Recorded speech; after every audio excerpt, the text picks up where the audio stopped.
At Mom's birthday party, I didn't tell my brother she signed the 600K house to me. Thank God I never thought I'd be the type of woman to keep secrets from my own son. But here I am, 73 years old, sitting in my favorite burgundy velvet armchair in the living room of my colonial house on Maple Street in suburban Columbus, Ohio, watching the autumn leaves dance outside my window like golden confetti against the gray October sky. And I can't shake this mixture of relief and guilt that's been eating at me for months now. My name is Margaret Eleanor Whitman, and for the past 45 years, I've lived in this beautiful 3-story colonial house with its white picket fence, wraparound porch, and that magnificent oak tree in the front yard that my late husband Robert planted when we first moved in back in 1980. The house has good bones, as Robert used to say. Solid hardwood floors that creak in all the familiar places, crown molding that speaks of an era when craftsmanship mattered, and windows that frame the changing seasons like living paintings. But what my eldest son David doesn't know, what keeps me awake some nights staring at the ceiling fan Robert installed in our bedroom 30 years ago, is that 3 months ago, on a humid Tuesday morning in July, I walked into the offices of Henderson and Associates downtown and signed the deed of this $600,000 house over to his younger brother Michael. The decision had been brewing in my mind like a slow-cooking stew for over 2 years. David has always been the golden child, the one who exceeded every expectation we set for him. Harvard MBA at 26, successful investment banker in Manhattan by 30, married to Patricia, a woman who looks like she stepped out of a Nordstrom catalog and speaks in that carefully modulated tone that wealthy women perfect. He visits exactly twice a year, Christmas and my birthday, always arriving in whatever luxury car he's driving that season, always with expensive gifts that feel more like tax write-offs than expressions of love, and always with stories about his latest business conquests that make me feel like I'm listening to a stranger.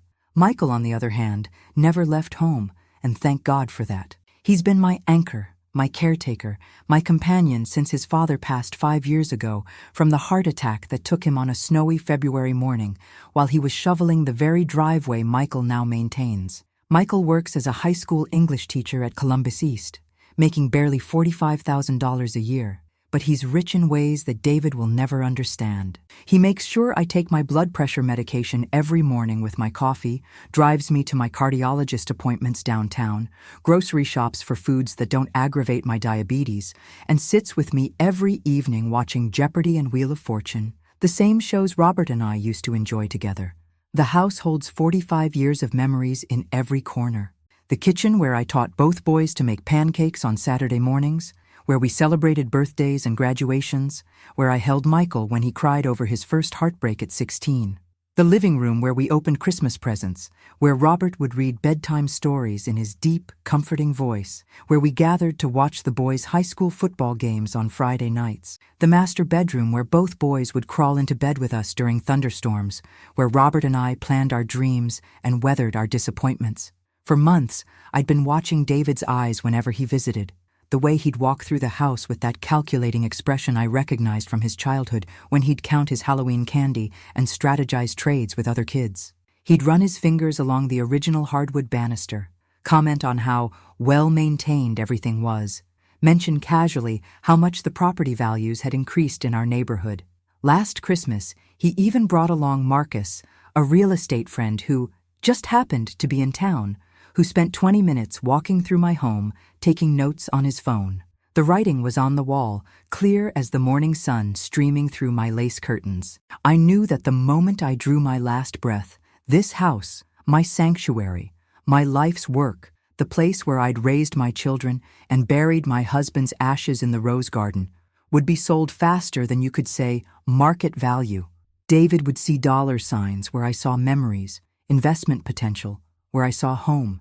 But tonight, as I sit here preparing for tomorrow's birthday dinner, feeling the familiar weight of the house settling around me like a comfortable blanket, I can feel the approaching storm. David doesn't know yet about the deed transfer, and something deep in my bones tells me that the revelation is going to change everything between us forever.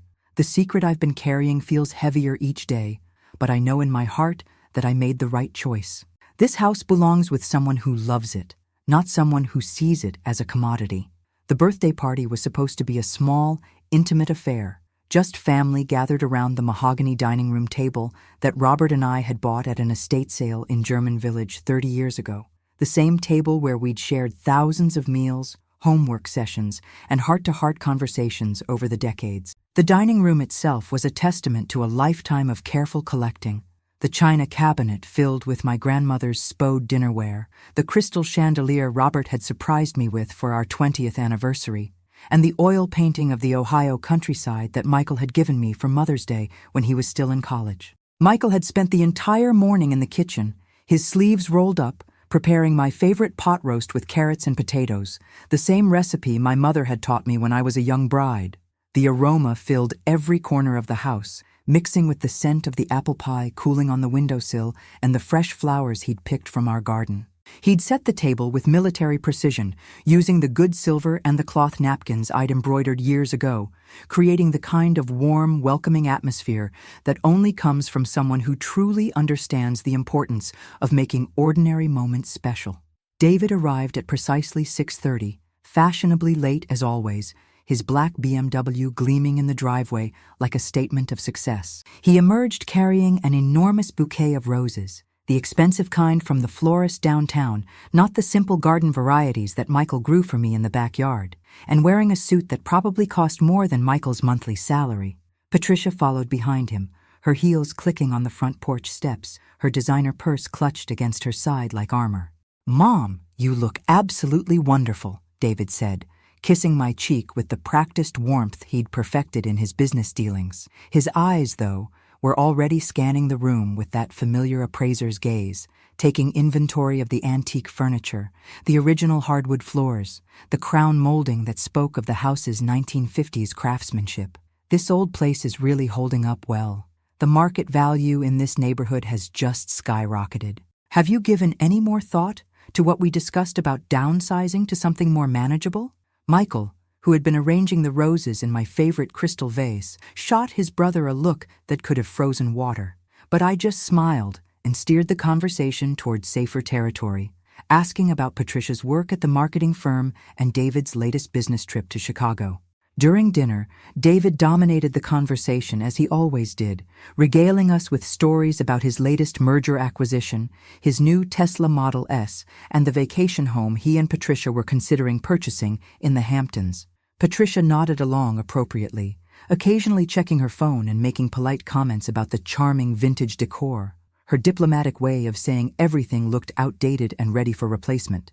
Michael listened quietly from his seat across from me, occasionally refilling my wine glass or making sure I had enough of the green beans he'd prepared with almonds, just the way I liked them. I could see the tension in his shoulders, the way his jaw tightened whenever David made another casual reference to the house's potential or suggested that I was getting too old to maintain such a large property. The irony wasn't lost on me. Here was my eldest son, confidently discussing my future and making plans for my life, completely unaware that the future had already been decided and documented at the county courthouse 3 months ago.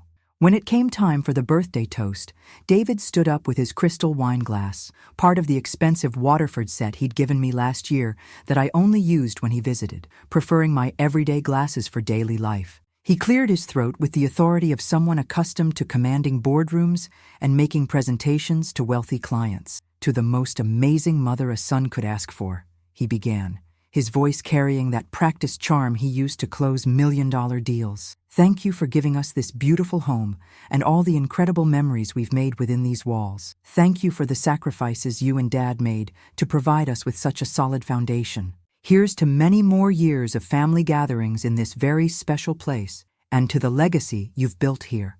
I sat there in complete silence, my heart pounding so hard I was certain everyone could hear it, knowing that the deed transfer documents were already filed and recorded at the Franklin County Courthouse. The house he was toasting, the legacy he was celebrating, the future he was envisioning, none of it belonged to me anymore. David raised his glass higher, his smile confident and assured, completely oblivious to the fact that this house was no longer mine to bequeath to anyone. Thank God I had found the courage to do what needed to be done. But as I watched my eldest son's self-assured expression, as I listened to Patricia murmur agreement with his toast, I couldn't help but wonder how he would react when he finally learned the truth about what I'd done. What would you do in my place? Would you have stayed silent too, watching your son make plans for something that was no longer yours to give? Make sure to subscribe and hit that like button if you want to see how this family drama unfolds, because what happens next will shock you. The weeks following my 73rd birthday dinner felt like walking across a frozen pond, never knowing when the ice might crack beneath my feet. Every phone call from David made my stomach clench with anxiety, wondering if somehow he'd discovered the truth about the deed transfer. But life continued its familiar rhythm, Michael driving me to my weekly bridge club at the community center on Thursday afternoons, helping me tend to the late-season roses in the backyard garden, sharing quiet dinners while watching the evening news and discussing his students' latest essays and achievements. The guilt was the most difficult emotion to navigate, though it wasn't the guilt David would have expected. I felt no remorse about giving the house to Michael. That decision felt more justified with each passing day as I watched him care for both the property and me with such genuine devotion. The guilt that gnawed at me came from watching David make elaborate plans and calculations based on assumptions that would never come to fruition. During our regular Sunday evening phone calls, he'd casually mention when the time comes and discuss the property's investment potential with the confidence of someone who believed he held all the cards. The conversations became increasingly difficult to endure. David had started sending me glossy brochures for luxury senior living communities, each one more expensive and impersonal than the last. Sunset Manor, Golden Years Estate, Tranquil Gardens. Names that sounded more like funeral homes than places where people actually lived. He'd call to discuss the amenities and care levels, speaking about my future as if I were a problem to be solved, rather than his mother who had raised him in this very house. "Mom, I've been doing some research," he said, during one particularly painful conversation in mid-November, while I sat in the kitchen watching Michael grade papers at the table where he'd done his own homework 20 years earlier. "Patricia and I have found some really exceptional places. There's one in Dublin with a golf course and spa facilities. The initial buy-in is substantial, but the monthly fees include everything: meals, housekeeping, medical care on site. You wouldn't have to worry about maintaining that big house anymore, dealing with repairs, yard work, snow removal." I gripped the phone tighter, looking around my kitchen where I'd made thousands of meals, where Michael still sat every morning drinking coffee and preparing his lesson plans, where the morning sun still streamed through the same gingham curtains I'd hung 15 years ago. "I'm not ready for that yet, David. I'm still managing fine here." I know, and that's wonderful. But it's smart to plan ahead, especially at your age. And honestly, Mom, that house is sitting on a gold mine. The property values in your neighborhood have increased by 40% in the last 5 years alone. The money from selling it could set you up beautifully for the rest of your life, with plenty left over for family. What he didn't say, but what hung in the air between us like smoke, was how much that money would mean to him and Patricia. David had always been ambitious, always calculating angles and opportunities. Even as a child, he'd approach Halloween strategically, mapping out the most lucrative neighborhoods and trading his candy like a Wall Street commodities broker. Michael, sweet Michael, would give away half his Halloween haul to younger kids who hadn't collected much, never thinking twice about the lost value. The contrast between my sons had never been more apparent than it was now. David saw dollar signs where I saw memories, investment opportunities where I saw home. He calculated square footage and market comparables, while Michael noticed when I seemed tired or when my arthritis was bothering me more than usual. After hanging up from these increasingly frequent conversations, I would find Michael in the living room, usually grading papers by the fireplace or reading one of the classic novels he taught to his high school students. He'd look up when I entered, and I could see the concern in his gentle brown eyes, the same eyes his father had possessed. "Everything okay, Mom?" he'd ask, and I could hear the worry in his voice. He knew these calls with David were becoming more stressful, though he never pried or asked for details. I almost told him several times about the specific content of David's calls, about his brother's detailed plans for my future, about the weight I was carrying, knowing that David's calculations were based on a foundation that no longer existed. But instead, I would just smile and ask if he wanted some tea, deflecting the conversation while the secret grew heavier in my chest. The autumn progressed with its usual beauty, the maple trees in our neighborhood turning brilliant shades of red and gold, The crisp mornings that required sweaters, the cozy evenings when Michael would build fires in the living room fireplace. But underneath the seasonal comfort, I could feel the approaching storm. The secret I'd been carrying for months was becoming more difficult to bear, and I knew that soon enough, the truth would have to emerge into the light. When it did, I had a growing certainty that our family would never be the same again. December arrived with the first significant snowfall of the season, blanketing Maple Street and the entire neighborhood in that pristine white coating that always reminded me why I'd fallen in love with Ohio winters, despite their harshness. From my bedroom window, I could watch Michael outside at 6:30 in the morning, bundled in his father's old winter coat, methodically shoveling the driveway and front walkway before heading off to Columbus East High School. The sight filled me with the same warm contentment I'd felt watching Robert perform this same ritual for decades. The quiet dedication of a man who took care of his family without fanfare or expectation of recognition. The house had been officially transferred to Michael's name for 4 months now. Though we'd maintained the careful fiction that nothing had changed, Michael had insisted from the beginning that I continue thinking of it as my home. "Nothing changes, Mom," he'd said that day at the lawyer's office, his hand covering mine as we sat across from Mr. Henderson's massive oak desk. "This is still your house, your sanctuary. I'm just making sure it stays in the family where it belongs." His words had brought tears to my eyes then, and they still moved me every time I remembered them. What David couldn't understand, what his Harvard MBA and Wall Street success had somehow failed to teach him, was that this wasn't simply about money or property values or investment strategies. This house was where Michael had taken his first tentative steps across the living room carpet, where both boys had learned to ride their bicycles in the driveway with Robert running alongside them, where we'd weathered literal storms and metaphorical ones as a family. When Robert was dying 5 years ago, slowly succumbing to the heart disease that had stalked him for years, Michael had slept on the living room couch for 3 months, making sure I was never alone during those long, frightening nights. David had visited exactly twice during those final months, always with elaborate excuses about work commitments, client emergencies, and travel schedules that couldn't be rearranged. I'd begun making subtle changes around the house to prepare for the inevitable revelation, small adjustments that felt like laying groundwork for a conversation I dreaded but knew was coming. Family photographs were rearranged throughout the house to highlight memories with Michael. Pictures of him at his high school graduation, receiving his teaching award, helping Robert with home improvement projects, reading to his nephews during their rare visits. I found myself telling stories about his childhood more frequently during our evening conversations, sharing details about his kindness and selflessness that I'd perhaps taken for granted over the years. The turning point came on a bitter cold Tuesday evening in mid-December, when David called with news that made my blood run cold and my hands shake so violently I nearly dropped the phone. I was sitting in the kitchen, watching Michael prepare dinner, homemade chicken soup that would warm us through the long winter night ahead. "Mom, I have something really exciting to tell you." David's voice carried that particular energy he got when discussing business opportunities. "Patricia and I have been looking at some incredible investment properties, and we've found this amazing development opportunity in Westerville. It's a mixed-use complex, retail on the ground floor, luxury condos above. The projected returns are phenomenal, but we need to move quickly to secure our position." My heart began racing as I sensed where this conversation was heading.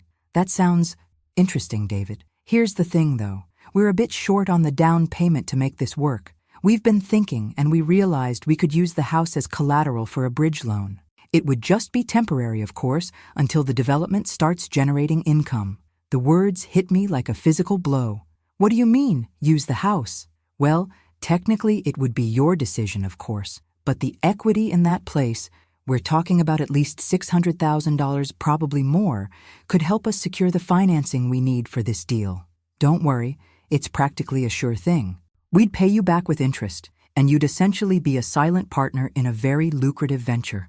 After I managed to end the call with some non-committal responses, I sat in my kitchen chair feeling like the world had shifted beneath me. Michael looked up from the stove where he was stirring the soup, immediately sensing my distress. "Mom? What's wrong? You look like you've seen a ghost." I wanted to tell him everything then, about David's plan, about the deed transfer, about the confrontation that was rapidly approaching. Instead, I just shook my head and said I was feeling a bit tired. That night, I lay awake in my bed staring at the ceiling, listening to the old house settle around me with its familiar creaks and sighs. I knew then that the time for secrets was almost over. David's plans were accelerating beyond casual conversation into concrete action, and soon I would have to reveal that the house he was counting on, the equity he was planning to leverage, no longer belonged to me. The confrontation I'd been dreading was finally approaching, and I could only hope that my family would survive what was coming. Christmas morning arrived with the kind of bitter cold that seemed to seep through even the best insulated windows, the kind of Ohio winter day that made you grateful for central heating and warm kitchens. But inside our house, the atmosphere was filled with the comforting aromas of cinnamon rolls baking in the oven, fresh coffee brewing, and the pine scent from the Christmas tree Michael had cut from the lot downtown and decorated with 40 years' worth of accumulated ornaments, each one holding its own memory. Michael had insisted on handling all the cooking, as he did every holiday, moving around the kitchen with the easy familiarity of someone who had truly made this space his own. He wore the red cable-knit sweater I'd given him 3 Christmases ago, flour dusting his hands from the morning's baking, his hair still slightly mussed from sleep.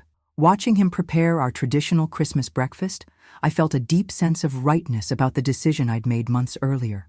David and Patricia arrived around noon, their arrival announced by the sound of car doors slamming and Patricia's voice complaining about the cold before they'd even reached the front porch. They came bearing their usual collection of expensive gifts and that particular air of barely contained impatience that suggested they had somewhere more important to be.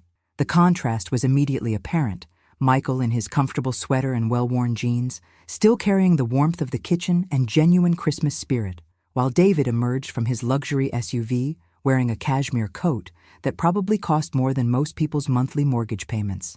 The roads were absolutely terrible, Patricia announced as she stepped into the foyer, shaking snow from her designer boots and looking around with that expression of polite distaste she'd perfected over the years. I honestly don't know how you manage living out here during the winter months, Margaret.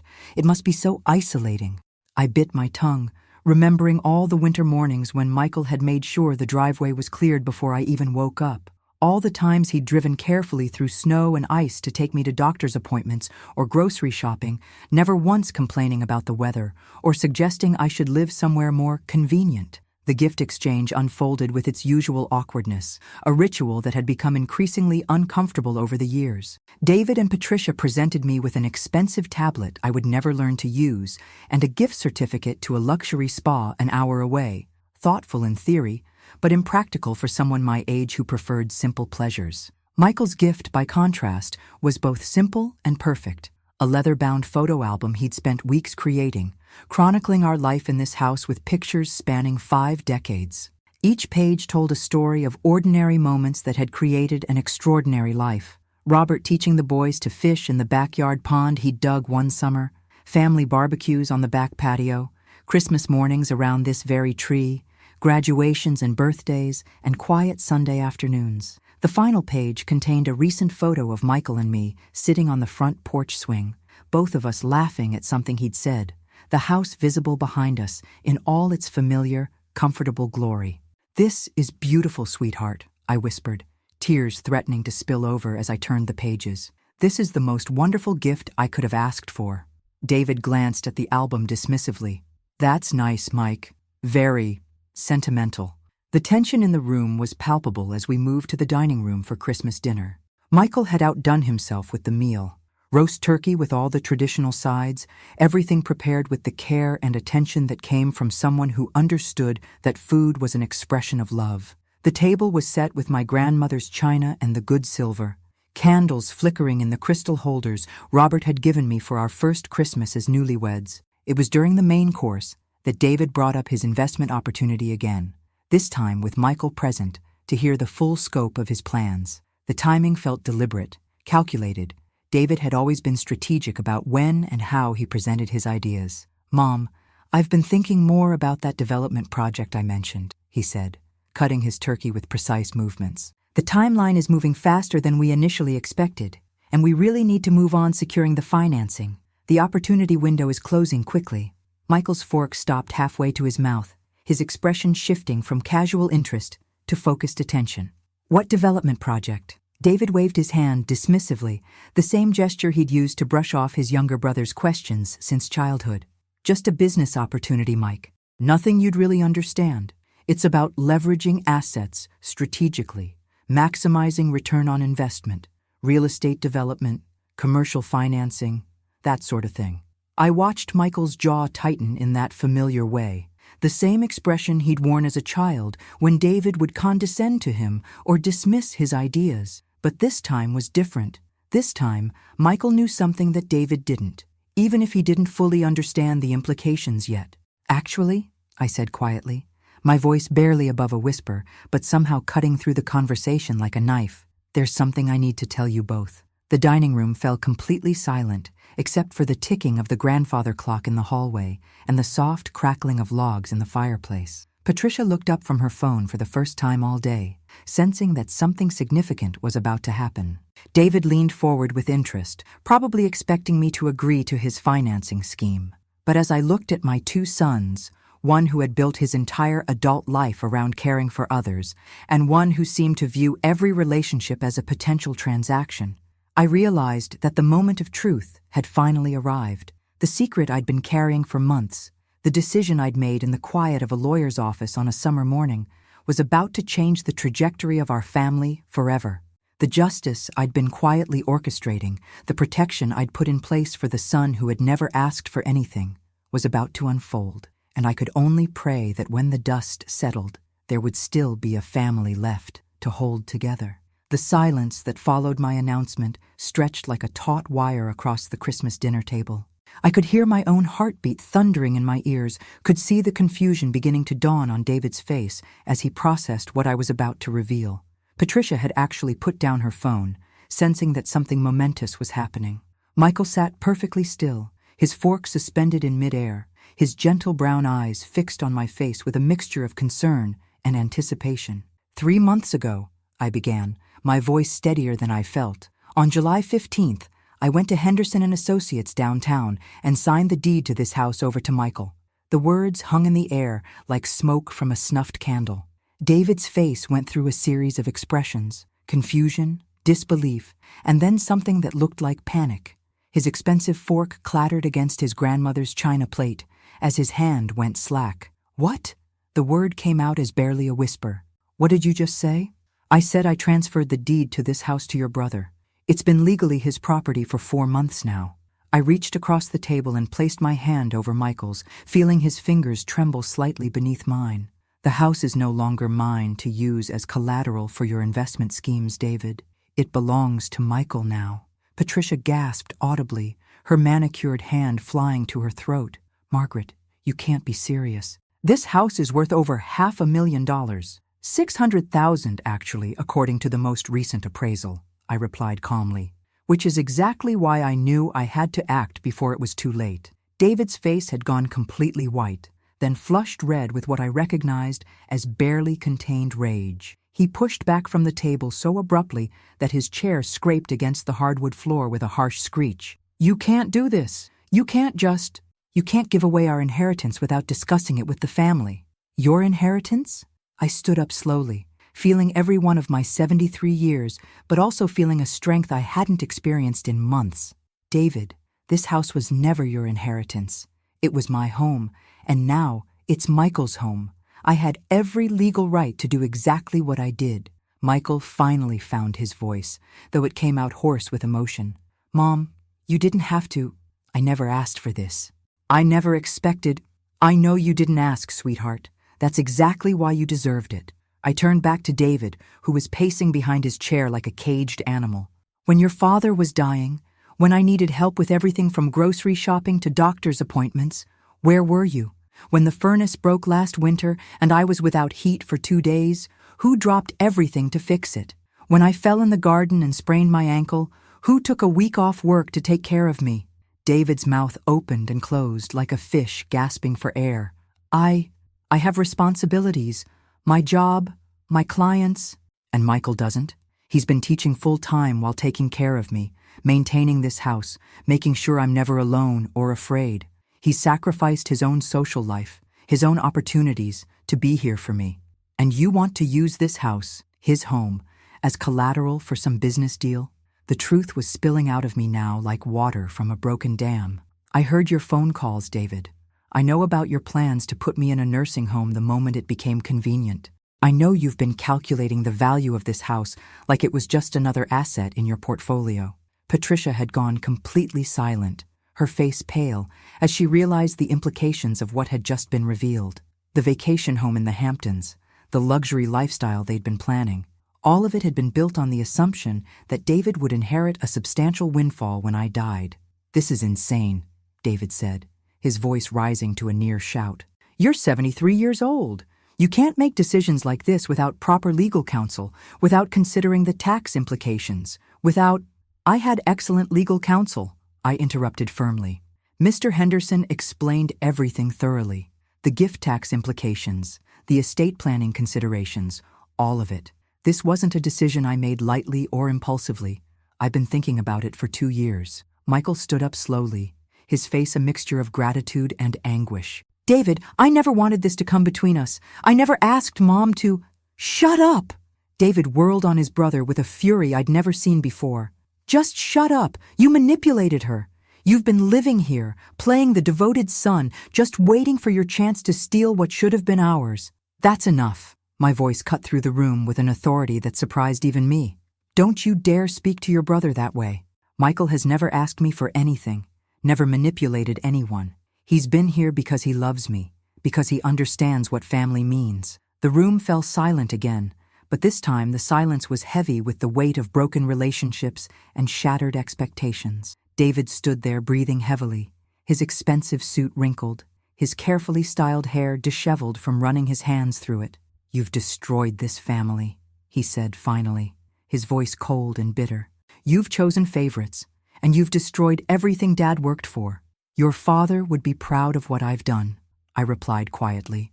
"He always said this house should go to whoever would love it and take care of it. That's Michael, not you."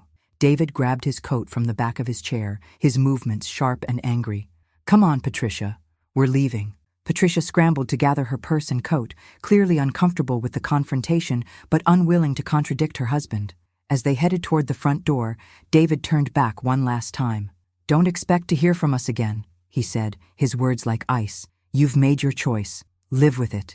The front door slammed with such force that the Christmas ornaments on the nearby tree trembled. Michael and I stood in the dining room, listening to the sound of David's car starting and driving away, the engine noise fading into the distance until only silence remained. What would you do if you discovered your inheritance had been given to your sibling? Would you react the same way David did?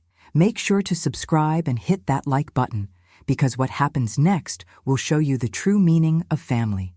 The days following Christmas felt like living in the aftermath of an earthquake. The house, which had always been filled with warmth and comfort, now seemed to echo with the harsh words that had been spoken in the dining room. Michael moved through the rooms quietly, almost apologetically, as if he were afraid his presence might somehow make the situation worse. I could see the guilt weighing on him, the way he'd glance at me when he thought I wasn't looking, the careful way he spoke as if he were walking on eggshells. The silence from David was deafening.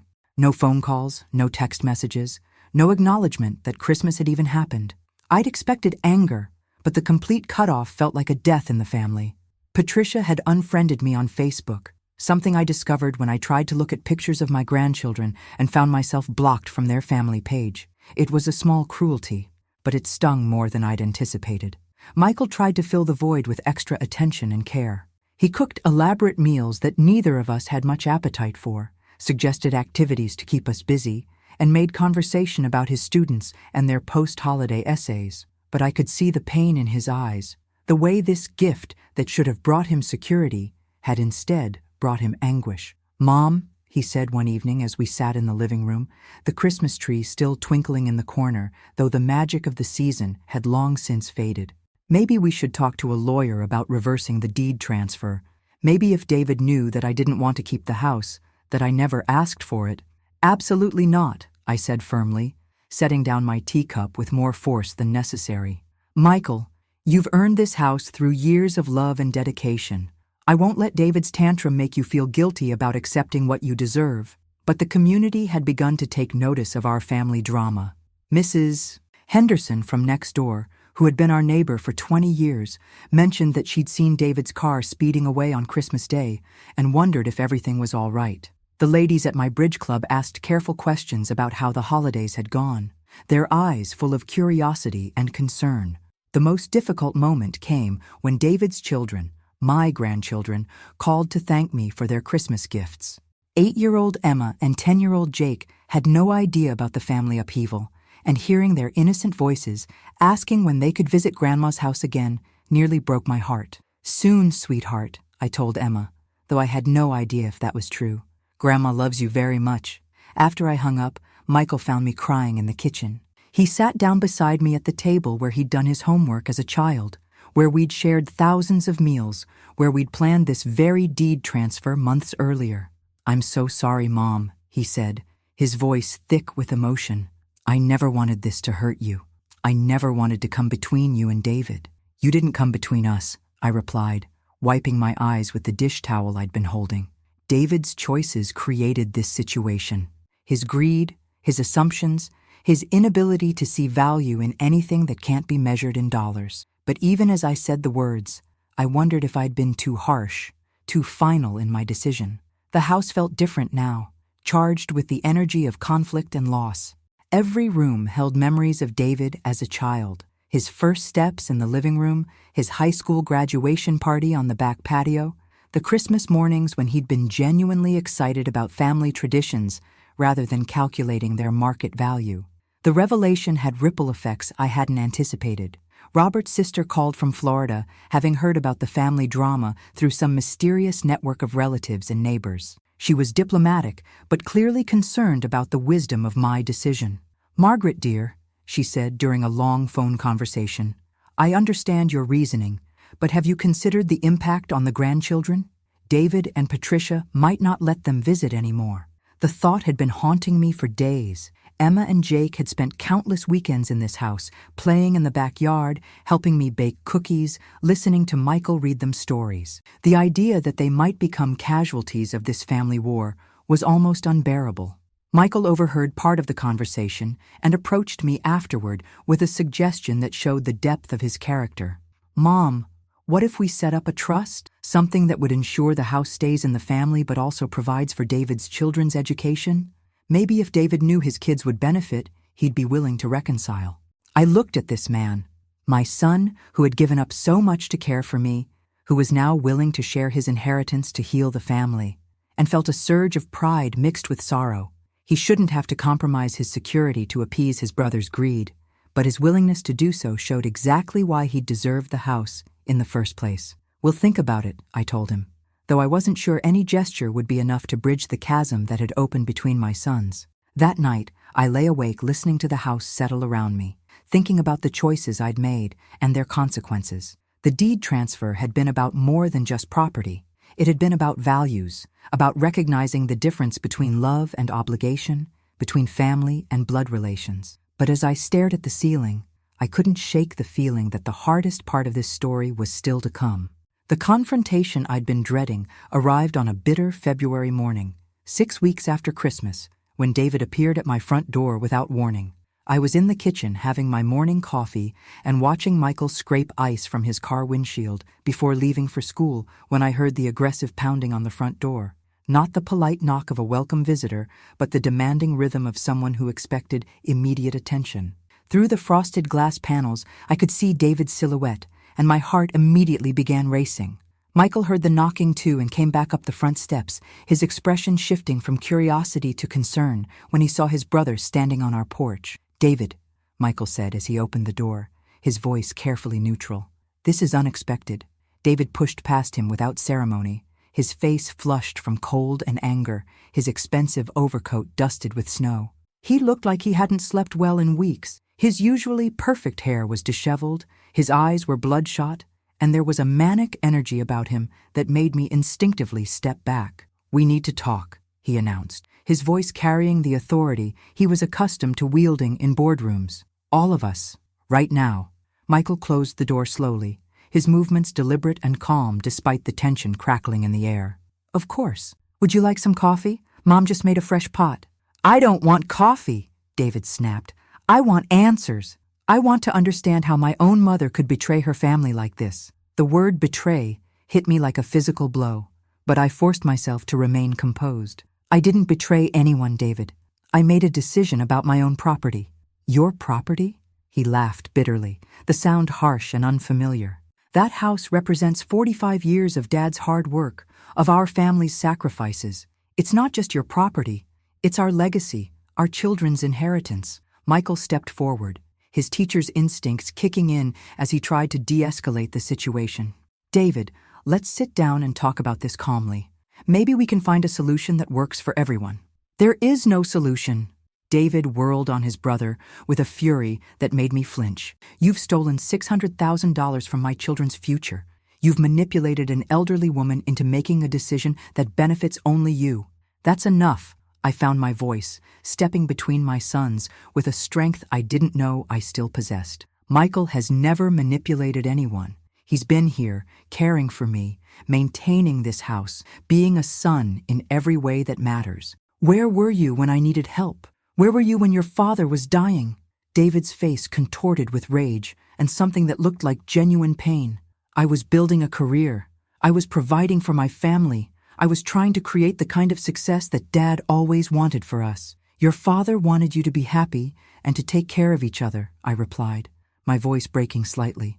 He never cared about money or status or any of the things you've made your priorities. The argument escalated from there. 40 years of resentment and misunderstanding pouring out in harsh words and bitter accusations. David accused Michael of being a failure who had never left home, of taking advantage of my age and loneliness. Michael, finally pushed beyond his usual patience, reminded David of all the times he'd been absent, all the family events he'd missed, all the responsibilities he'd avoided. You want to know the truth? Michael said, his voice shaking with emotion. I didn't stay here because I'm a failure. I stayed because someone had to, because Mom needed help and support, and you were too busy with your important life to notice. And now you're being rewarded for it, David shot back. $600,000 for playing the devoted son. I never asked for anything. Michael's composure finally cracked. I stayed because I love her, because family means something to me beyond what I can get out of it. The shouting match continued until I couldn't bear it anymore. These were my sons, my babies, tearing each other apart over money and property and wounded pride. I thought of all the times I'd refereed their childhood fights, all the moments when they'd been best friends and allies, all the love that had somehow gotten buried under years of different choices and divergent paths. Stop it! I shouted, my voice carrying enough authority to cut through their argument.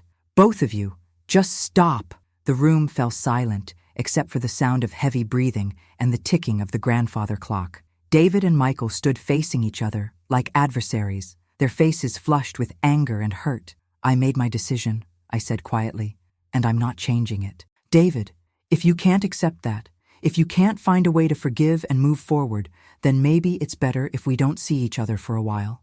David stared at me for a long moment, his expression cycling through anger, disbelief, and something that looked like genuine grief. When he finally spoke, his voice was quiet and cold. Fine, he said. You've made your choice, but don't expect me to pretend this is okay. Don't expect me to bring my children around someone who would steal their inheritance. Don't expect me to play happy family when you've destroyed everything we built together. He turned and walked toward the door, then paused with his hand on the knob. I hope it was worth it, Mom. I hope choosing Michael over your other son was worth losing your grandchildren. The door slammed behind him with such force that the windows rattled. Michael and I stood in the sudden silence, both of us shaking from the emotional intensity of the confrontation. I'm so sorry, Michael whispered, tears streaming down his face. I'm so sorry this happened. I pulled him into my arms. This man who had sacrificed so much for me, who was now suffering because of my decision to protect him. You have nothing to be sorry for, I whispered back. Nothing at all. But as I held my younger son and listened to David's car drive away, I couldn't help wondering if the price of justice had been too high and whether our family would ever heal from the wounds that had been opened today. Do you think I made the right choice? Was protecting one son worth losing the other? Hit that subscribe button and let me know in the comments what you would have done in my situation. 6 months have passed since that terrible February morning when David walked out of our lives, and I'm sitting here in my favorite chair, the the same burgundy velvet armchair where this story began, watching the late summer sun filter through the lace curtains and reflecting on how much has changed and how much has stayed the same. The house feels different now, though not in the way I expected. There's a peace here that wasn't present before, a sense of authenticity that comes from living without pretense or hidden agendas. Michael has truly made this place his home, not just in legal terms but in all the ways that matter. He's painted the guest bedroom a warm yellow that catches the morning light beautifully, planted a vegetable garden in the backyard where we now grow tomatoes and peppers and herbs, and installed a new porch swing where we sit together in the evenings, talking about his students and my bridge club friends and the small, precious details of our daily lives. The silence from David has been complete and devastating. No birthday card in April, no Mother's Day call, no acknowledgement of the grandchildren's achievements that I hear about through mutual friends and distant relatives. Emma lost her first tooth and learned to ride a two-wheeler. Jake made the honor roll and scored his first goal in soccer. I know these things not because their father shares them with me, but because Mrs. Henderson's daughter works at their school and occasionally mentions seeing them. The pain of that separation is something I carry every day, a constant ache that no amount of justification can completely ease. I made a choice based on principles and fairness, but the cost has been higher than I anticipated. There are moments, usually late at night when sleep eludes me, when I wonder if I should have handled things differently, if there was some way to protect Michael's future without completely alienating David. But then, I watch Michael in the kitchen making breakfast, humming softly as he scrambles eggs and brews coffee, and I know that my decision was right. This man has given me 5 years of devoted care, has sacrificed his own opportunities for love and marriage and adventure to make sure I was never alone or afraid. He deserves security, deserves to know that his kindness and dedication have been recognized and rewarded. The community has rallied around us in ways that have surprised and touched me. The ladies at Bridge Club have made it clear that they support my decision, sharing their own stories of children who took advantage and children who gave selflessly. Mrs. Henderson brings over casseroles when she makes extra, and her husband helps Michael with yard work without being asked. The mailman, who has been delivering to this address for 15 years, always asks how we're doing and comments on how well-maintained the property looks. Michael has grown into his role as homeowner with a grace and responsibility that makes me proud every day. He's learned to fix the temperamental garbage disposal, has mastered the art of keeping the old furnace running efficiently, and has even started talking about small improvements, maybe updating the kitchen appliances, perhaps refinishing the hardwood floors in the living room. These aren't the calculations of someone looking to flip a property for profit. They're the investments of someone who plans to spend his life here, who sees this house as a legacy to be preserved and passed down. We've established new traditions to replace the ones that were lost. Sunday dinners are now quiet affairs for two, but they're filled with genuine conversation and laughter. We've started a book club of sorts, reading the same novels and discussing them over coffee. Michael has taught me to use the tablet David gave me, and now I video chat with old friends who have moved away and share photos of our garden with relatives across the country. The financial aspects of the deed transfer have worked out exactly as Mr. Henderson predicted. Michael's property taxes are manageable on his teacher's salary, and the house has continued to appreciate in value, providing him with genuine security for the first time in his adult life. He's even started contributing to a retirement account, something he'd never been able to afford while helping support me and maintain the house. Most importantly, I've found peace with my decision. The guilt and second-guessing that plagued me in the early months have faded, replaced by a quiet confidence that I did what was right for the son who earned it through love and sacrifice rather than expectation and entitlement. There are still moments of sadness, still times when I miss David and wonder about my grandchildren. But I've learned that love sometimes requires difficult choices, that protecting the people who deserve protection sometimes means disappointing those who take advantage. As I sit here in the golden light of this August afternoon, listening to Michael mow the lawn outside and smelling the tomatoes ripening in our garden, I know that this house is exactly where it belongs. It's with someone who loves it not for its market value, but for its memories, someone who sees it as a home rather than an asset, someone who understands that the most valuable things in life can't be measured in dollars and cents. The deed may have my signature on it, But this house chose Michael long before I made it official. And in the end, that's what family really means. Not blood relations or legal obligations, but the people who show up, who stay, who love without conditions or calculations. I made the right choice. I protected the son who protected me. And if I had to do it all over again, I wouldn't change a thing. The end.